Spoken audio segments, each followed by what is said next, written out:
Vía Payamaglio, de Natalia Ginsburg.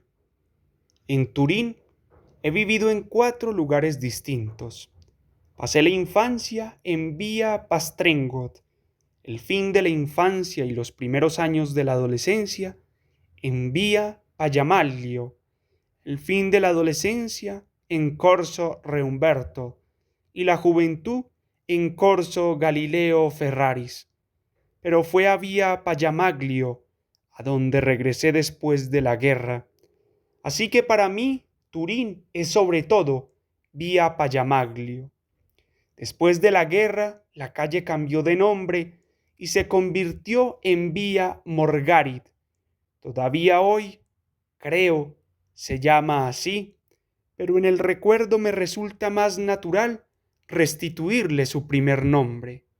Es una calle no muy conocida, situada entre Vía Nisa y los jardines del Valentino. Desde que viví allí han pasado ya 35 años. Las veces que he regresado por casualidad a Turín, en el transcurso de estos años he preferido no pasar por ese lugar. Por eso no sé si ha cambiado mucho. Entonces era una calle muy fea.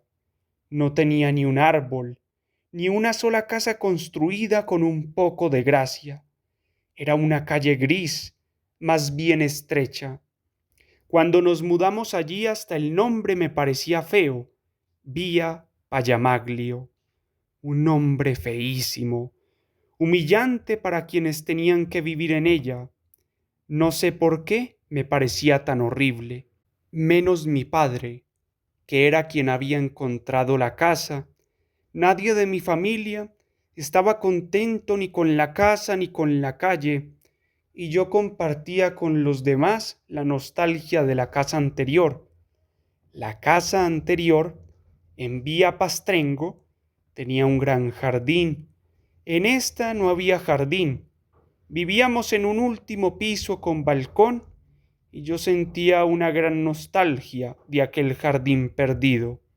Por si fuera poco, yo, que hasta ese momento nunca había ido al colegio y que siempre había estudiado en casa con ayuda de mi madre y de profesoras particulares, me enteré de que me iban a mandar a la escuela pública, y aquella perspectiva me llenó de espanto. Vía Payamaglio supuso para mí la pérdida del jardín y la perspectiva de un cambio de vida que no deseaba y que me atemorizaba. En la casa nueva enfermé y de la escuela pública me expulsaron enseguida. Mi madre dijo que había enfermado por culpa de la casa, porque nos habíamos mudado demasiado rápido y las paredes estaban todavía húmedas. Se decidió que acabara la educación primaria en casa y que luego me matriculara en el instituto. Nuestra casa estaba al comienzo de Vía Payamaglio y hacía esquina con una plaza. Desde la ventana se veía la plaza, en la que había una iglesia y unos baños públicos. La iglesia era fea, corpulenta y maciza, y feas y macizas eran todas las casas de la calle. Eso decían mis hermanos y mi madre.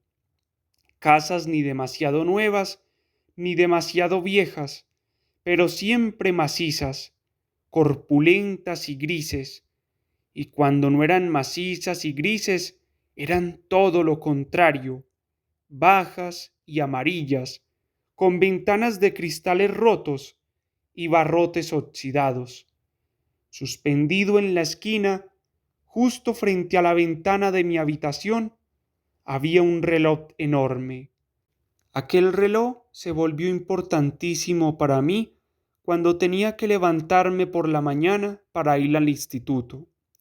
En Vía Payamaglio me despedí de la infancia. En aquella época, las despedidas tenían una gran importancia para mí. Me alimentaba y saciaba con despedidas y nostalgias.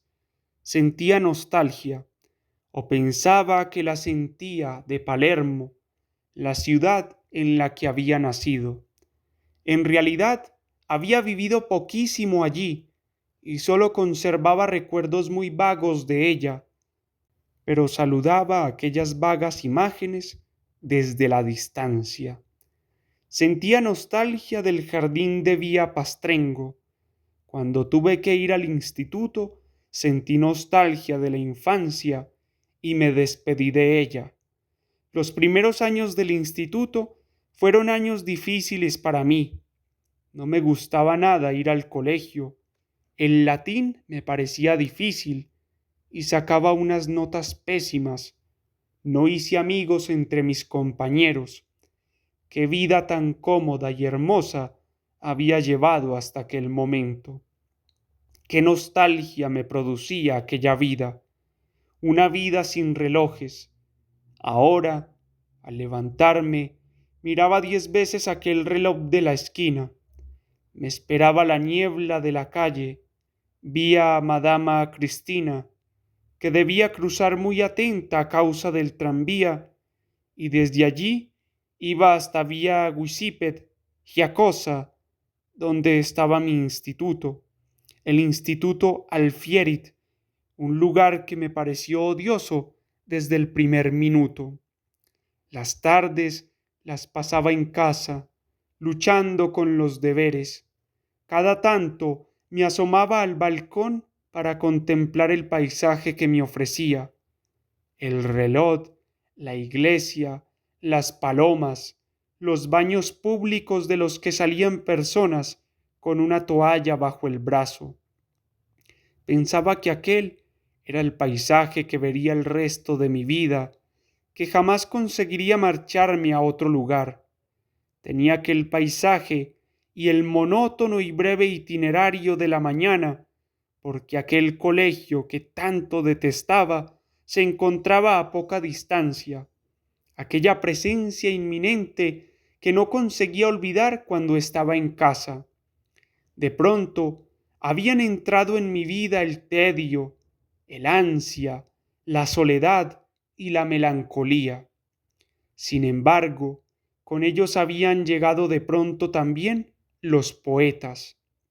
Descubrí a los poetas y, a lo largo de aquellas tardes, adquirí la costumbre de leer versos en voz alta. Mi madre creía que recitaba la lección. Si la escuchaba acercarse, escondía el libro bajo los libros de texto. Leía a Gozano, a Corazzini, a De Anuncio. En aquellos años tan difíciles para mí, ellos fueron mis verdaderos compañeros. Yo misma empecé a escribir versos también, deseando imitarlos. Los versos que escribía me parecían muy tontos, pero tampoco me importaba demasiado.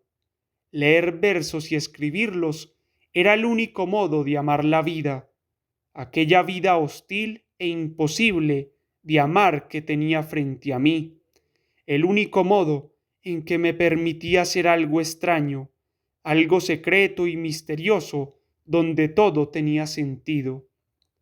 Fue así como conocí los bienes de la existencia. El tiempo que viví en aquella casa debía a Payamaglio años después, cuando la calle ya había cambiado de nombre, se convirtió para mí en algo completamente distinto.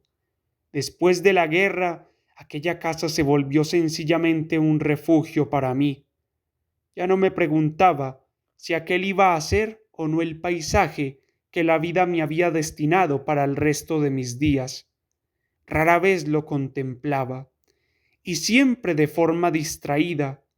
En el lugar en el que estaban los baños públicos, tras la guerra, habían puesto una fábrica de pinturas.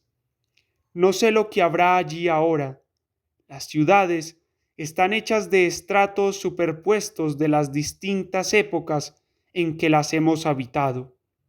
Es famoso eso que dijo Proust: las casas, los caminos, los paseos, desgraciadamente son tan fugitivos como los años.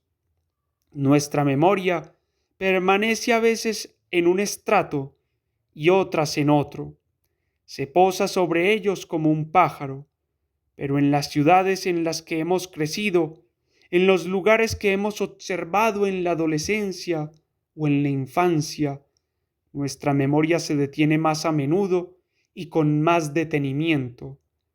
Reencuentra intacta la curiosidad, la impaciencia, la aversión, el miedo y la expectación de esa primera mirada.